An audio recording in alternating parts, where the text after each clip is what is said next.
নামাজ পড়লাম, তুমি কি হায়াত পাও নাই? তুমি কি সুযোগ পাও নাই? 4 রাকাত ফজরের নামাজ পড়তে কি 1 ঘন্টা সময় লাগে? তো আল্লাহ তাআলা কি সময় দেয় নাই?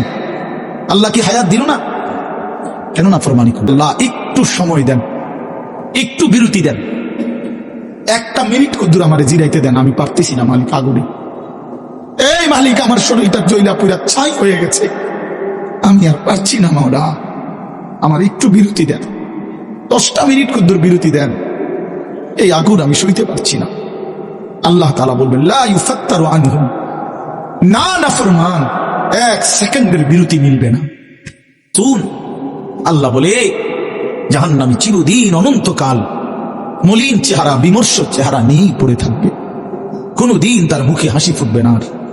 আল্লাহ তখন বলবে নাফরমান জাহান্নামী, আমি তো তোমার উপরে জুলুম করি নাই বান্দা, তুমি তো নিজেই নিজের উপরে জুলুম করেছিলে। নামাজ পড়ার যোগ্যতাও আছে, বুঝাইয়া বলার লোকও আছে, বুঝবার মতো কিতাবও আছে, কেন পড়লেন না? আজকের সারাদিনে 5 ওয়াক্ত নামাজ কেন পড়তে পারলা না দোস্ত? বেনামাজির চাইতে বেয়াদব, অসভ্য আর কি? বেনামাজি অসভ্য, অসভ্য বেনামাজি শয়তান, যার কপালে সেজদা নাই ওই শয়তান। আজকের থেকে শয়তান, আজকের থেকে রাজিম, ফখরুজ ফাইন্নাকা রাজিম। আল্লাহ বলছে বের হবে ঈমান, কেন সেজদা দিলি না? ফাইন্নাকা রাজিম, আজকের থেকে ইবলিস তুই অভিশপ্ত।